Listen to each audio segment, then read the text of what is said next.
السلام عليكم ورحمة الله وبركاته. ازيكم عاملين ايه؟ النهاردة رجعناكم بفيديو جديد. قبل اي كلام صلى على النبي عليه افضل الصلاة والسلام. الدعم الايجابي لاخواتنا الفلسطينيين، ربنا ينصرهم ويكون معاهم. يلا علشان نبدأ فيديو النهاردة جاي بفيديو لو ما جابش دعم مش هيفرق معايا، لو جاب دعم مش هيفرق معايا، علشان الفيديو ده انا جاي لحاجة خصوصية. لو انت بتتفرج عليها دلوقتي في الصبح قوم صلي الصبح، بتتفرج عليها في الظهر قوم صلي الظهر، تتفرج عليها في العصر قوم صلي العصر، تتفرج عليها في المغرب قوم صلي المغرب، تتفرج عليها في العشاء قوم صلي العشاء. انا صليت الظهر وجيت علشان ابلغكم بالحاجة دياتي.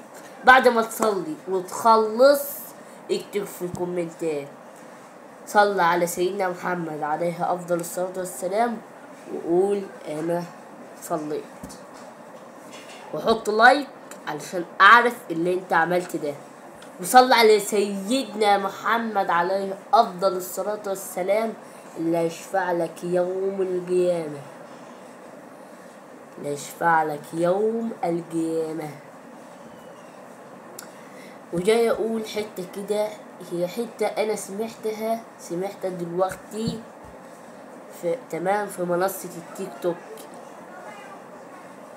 سيدنا محمد لما يطلع من القبر بتاعه هيقول امتي امتي، وربنا يقول رحمتي رحمتي.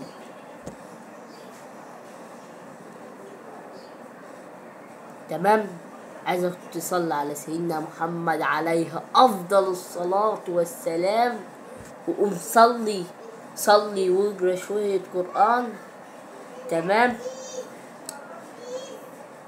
وتعالى اسمع الفيديو. تمام، وتالت مرة او رابع مرة اقولك صلي على سيدنا محمد عليه افضل الصلاة والسلام وقوم صلي أمتي أمتي رحمتي رحمتي.